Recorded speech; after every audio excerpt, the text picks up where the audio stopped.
నమస్కారం దశరథ రామయ్య గారు. నమస్కారం అండి, కూర్చోండి. పర్వాలేదు. ఎలా వచ్చారేంటి? మీ మీద హత్యా ప్రయత్నం జరిగింది కదా, ఇన్వెస్టిగేషన్ చేయడానికి వచ్చాం. అలాగా? మేమేం కంప్లైంట్ ఇవ్వలేదే. దయా, ఇప్పుడే చెప్పావు కదా కంప్లైంట్ ఇవ్వలేదని. లేదన్నయ్య, నేనివ్వలేదు. నేనిచ్చాను నాన్న.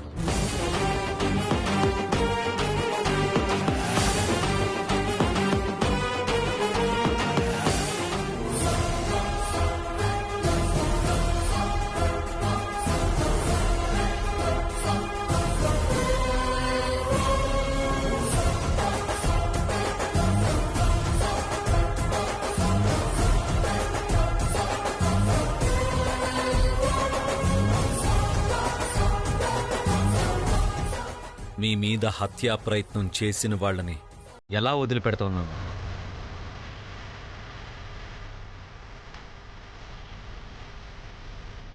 వాళ్ళు ఎవ్వరైనా సరే వదిలేదే లేదు.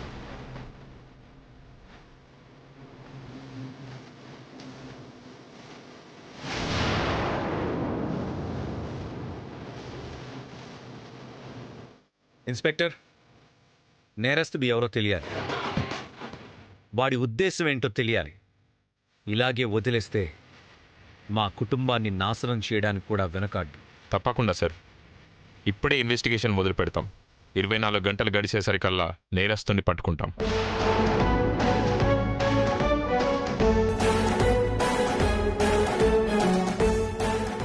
ఊపిరి తీసుకున్న ఒక్క క్షణం కూడా కాలేదు, అంతలోనే మొదలైంది.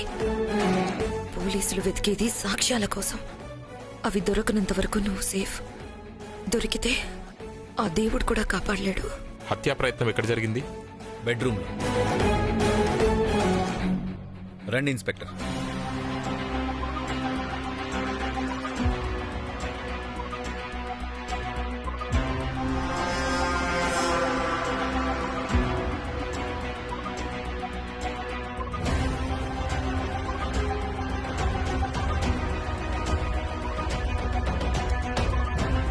రండి ఇన్స్పెక్టర్ గారు. నాన్నగారు ఈ బెడ్ మీదే పడుకున్నారు. ఆ సమయంలోనే దాడి జరిగింది. మరప్పుడు ఆయన హంతకుణ్ణి చూడలేదా? ఆయన కోమాలో ఉన్నారండి. ఈ సంఘటన జరిగిన తర్వాతే స్పృహలోకి వచ్చారు.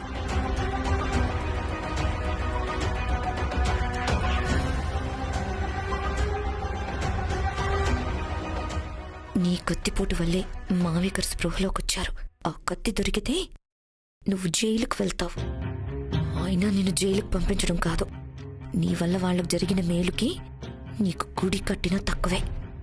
నువ్వు కాసేపు ఆపుతావా? ఇప్పటికే టెన్షన్తో పిచ్చెక్కిపోతుంది. ఆయన చూడలేదు గాని హంతకుడు కత్తితో పొడిచి పారిపోవటం మా వాలి చూశాడు. చెప్పరా?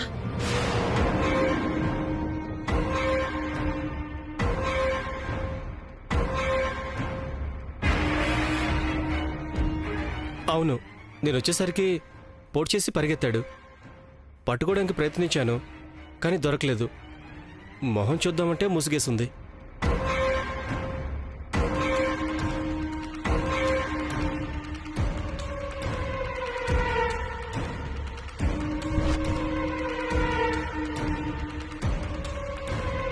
మనిషి ఎలా ఉంటాడు? ఎత్తు, లావు? ఎత్తు నాకంటే చాలా పొట్టిగా ఉంటాడు, కానీ నాకు రెండింతలు లావుగా ఉంటాడు.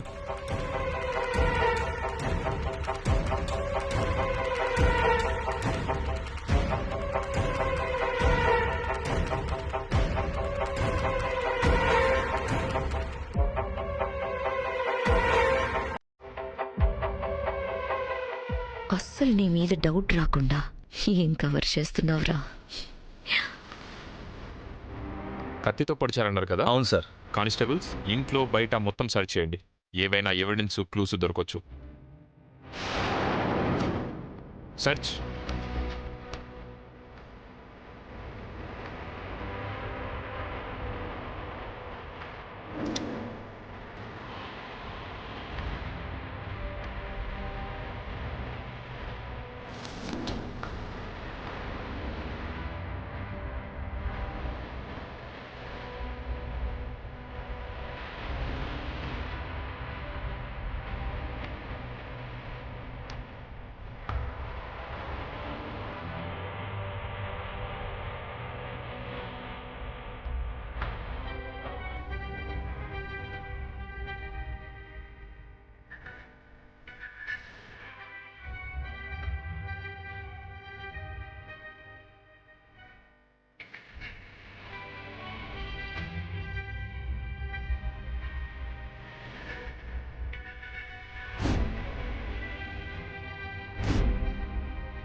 ఇప్పుడు ఆ కత్తి దొరికితే ఏంటి పరిస్థితి? ఇటు నుంచి ఇటే జైలుకి పోవాలా? ఏదో ఒకటి చేయాలి. ఏదో ఒకటి చేయటం కాదు, ఆ కత్తి వేరే వాళ్ళకి దొరక్కముందే నువ్వే వెళ్ళి పట్టుకోవాలి. వెళ్ళు.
కత్తి కోసం వెతుకుతున్నాను పెదనాన్న. సరే,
నువ్వేంటి వెతుకుతున్నావు?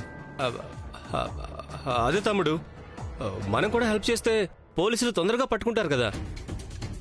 అయినా హత్య చేయాలని వచ్చినాడు సాక్ష్యం కోసం తెచ్చిన కత్తిని వదిలేసిపోతాడా? వాడెన్ని జాగ్రత్తలతో వచ్చాడో ఏమో, దొరికే ఛాన్స్ లేదు తమ్ముడు.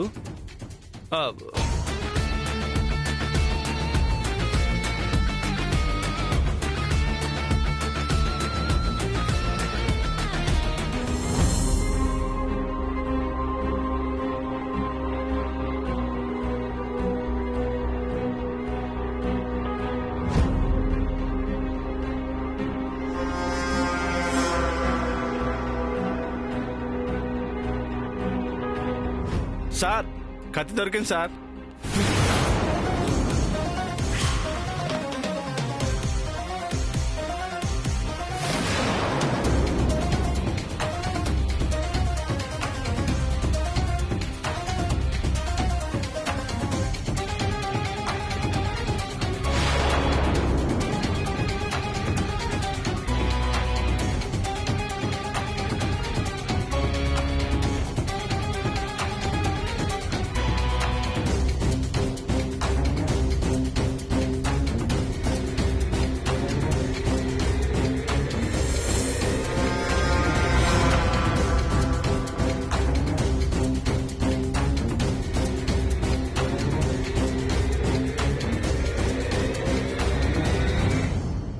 ఈ ఒక్క ఆధారం చాలు.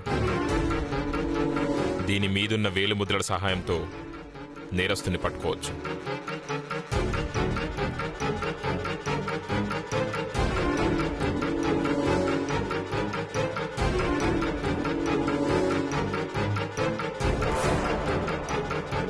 దశరథ రామయ్య గారు, చెప్పాను కదా, 24 గంటల్లో నేరస్తుని మీ ముందు నిలబెడతాను. కానిస్టేబుల్స్, పదండి. వస్తాను సార్.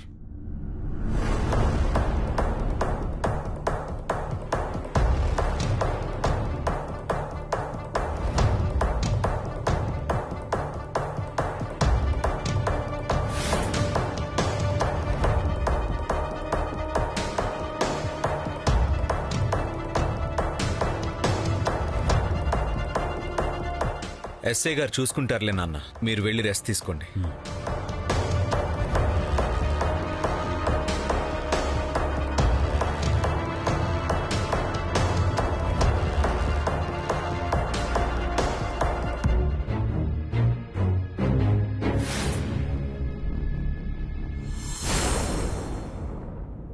జానకిరామయ్య గారు, జానకిరామయ్య గారు, ఎవరండి? నమస్కారం అండి. నమస్కారం. నా పేరు సేట్ చమన్లాల్ అండి. కూర్చోండి. అలాగే. చెప్పండి. ఏముందండి, ఎక్కడ వ్యాపారం ఉంటే అక్కడికే రావాలి కదా. షియా మీ అమ్మాయే కదండి? సియా కోసం సేటు వచ్చాడంటే మళ్ళీ ఏ కొంపలు ముంచిందో ఏంటో. చెప్పండి, మీ అమ్మాయే కదా? అవును బాబు, మా అమ్మాయే. విషయం ఏమిటో చెప్పండి. మా దగ్గర 5 లక్షలు అప్పు తీసుకుంది. ఆ? అసలు లేదు, వడ్డీ లేదు. 5 లక్షలా? అంత డబ్బు మీరెందుకు ఇచ్చారండి? అదేం ప్రశ్న జానకిరామయ్య గారు? వడ్డీ వ్యాపారం చేసుకునేవాళ్ళం, వడ్డీకి ఇస్తూ ఉంటాం. మీ వ్యాపారం మీ ఇష్టం, కానీ ఏం చూసి దానికి అంత డబ్బు ఇచ్చారు? ఏం చూసి ఇచ్చేదేంటండి? దశరథ రామయ్య గారి కోడలని చెప్పింది.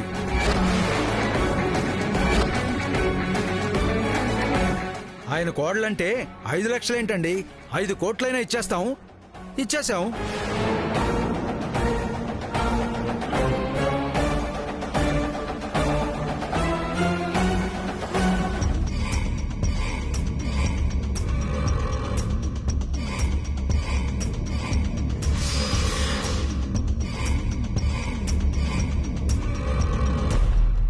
బ్రో,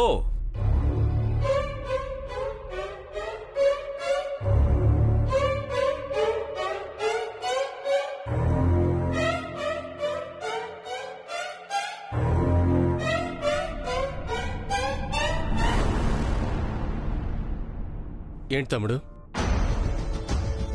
ఇందాక పోలీసులకి హెల్ప్ చేస్తే తొందరగా కనిపెడతారని కత్తి కోసం వెతికావు కదా, అలాగే ఇంకో హెల్ప్ కూడా చేయాలి. ఏంటి తమ్ముడు? అంజీ,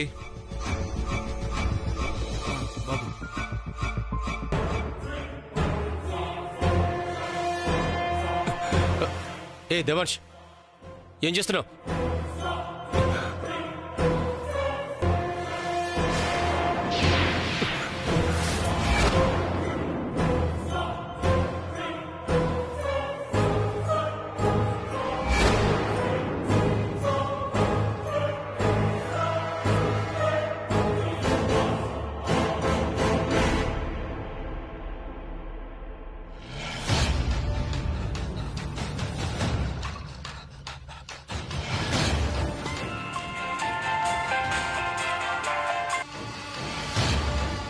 ఎస్ఐ గారు, హలో, చెప్పండి సార్.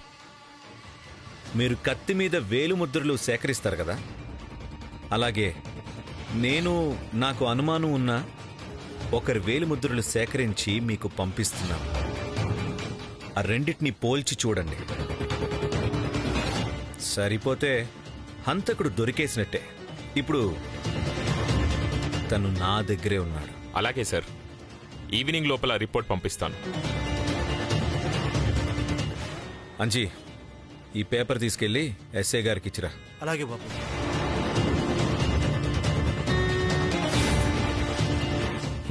నన్ను అనుమానిస్తున్నావా? నిన్నెందుకు అనుమానించకూడదో ఒక్క కారణం చెప్పు. ఇలాగే నన్ను ఒకసారి జైలుకు పంపారు. నేనే తప్పు చేయలేదని రుజువు చేసుకుని బయటకొచ్చాను. తప్పుని ఒప్పుగా, ఒప్పుని తప్పుగా రుజువు చేయొచ్చు. పెద్ద కష్టమేం కాదు. అసలు పెద్దనాన్నని ఎవరో పొడిచి పారిపోతుంటే నేనే కదా చూసి చెప్పాను. నీతో పాటు ఇంకొకరు కూడా చూసుంటే నమ్ముండేవాణ్ణి. నువ్వే పొడిచి ఏమీ తెలియనట్టు చూశానని అబద్ధం చెప్పే అవకాశం ఉంది కదా. అనవసరంగా నన్ను అనుమానించి తప్పు చేస్తున్నావు దేవాంష్. నువ్వు హత్యా ప్రయత్నం చేయనప్పుడు ఎందుకు ఊరికే ఆవేశపడతావు? వేలు ముద్రలు పంపించాం, మ్యాచ్ కాలేదనుకో, నీ మీద నాకున్న అనుమానం తీరిపోతుంది. మ్యాచ్ అయ్యాయే అనుకో,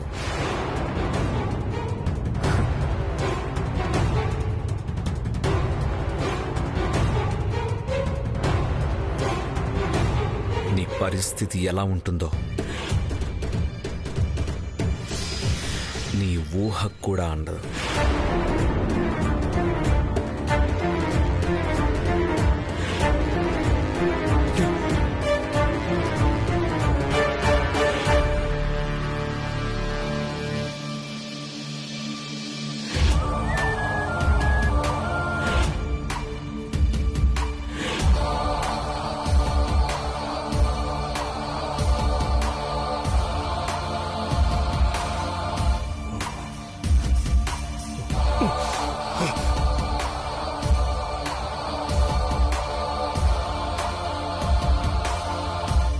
దశరథరామయ్య గారి కోడలు అప్పు చేసిందంటే మీ దగ్గరికి వచ్చి అడుగుతున్నాం అనుకోవచ్చు మీరు. కానీ 5 లక్షల కోసమని ఆయన ఇంటి దగ్గరికి వెళ్తే ఆయన్ని అవమానించినట్లే. అందుకే మీ దగ్గరికి వచ్చాను. అవును బాబు, ఆ ఇంటికి 5 లక్షలు తక్కువే, కానీ మా ఇంటికే ఎక్కువ. మిమ్మల్ని ఇవ్వమని అడగట్లేదమ్మా, చెప్పాను కదా. మరీ 5 లక్షల అప్పు కోసం అంత పెద్ద ఆయన దగ్గరికి వెళ్తే బాగుండదు. అందుకే మీరే మీ అబ్బాయితో ఓ మాట చెప్పి ఆ డబ్బులు ఇప్పించండి. మేవెందుకు ఇప్పించాలయ్యా? అసలు నువ్వు మా మనవరాలికి డబ్బులిచ్చావనటానికి రుజువేంటి? రుజువేముందమ్మా, మీ మనవరాలే. ఫోన్ చేసి మాట్లాడదామంటే మాట్లాడటం లేదు. ఒకసారి పిలిపించండి, ఆమెతోనే చెప్పిస్తాను. ఇంట్లో లేదయ్యా. బాగుందమ్మా. మనిషి లేక ఫోను పనిచేయక నా మాట మీద కూడా నమ్మకం లేకపోతే కుదిరితే డబ్బులు ఇప్పించండి, లేక అమ్మాయిని పిలిపించండి. ఎలా వసూలు చేసుకోవాలో నేను చూసుకుంటాను. మాట్లాడేండి జానకిరామయ్య గారు. మీకు ఏ సంబంధం లేదంటారా? అదే మాట చెప్పండి. ఏదో పరువు మర్యాద కోసం అని ఆగాం గాని పెద్ద పనేం కాదు. అక్కడికే వెళ్ళి అడుగుతాను. ఆగండి బాబు.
ఏమండి, ఇప్పుడు అంత డబ్బు ఎక్కడి నుంచి తీసుకొస్తారు? తల తాకట్టు పెట్టైనా తెస్తాను. కన్న పాపానికి తప్పదు కదా. దీనికి దానికి సంబంధం ఏంటి? మనకెన్ని కష్టాలున్నా వైదేహికి జరగాల్సిన అత్తటా ముచ్చట్లలో ఎలాంటి లోటు ఉండకూడదు. ఈ విషయాలేవి అమ్మాయికి తెలియకూడదు. ఎవరైనా ఫోన్ చేస్తే పొరపాటున నోరు జారుతారేమో. నేనే ఫోన్ చేసి వడిబియ్యం సంగతి చెప్తాను.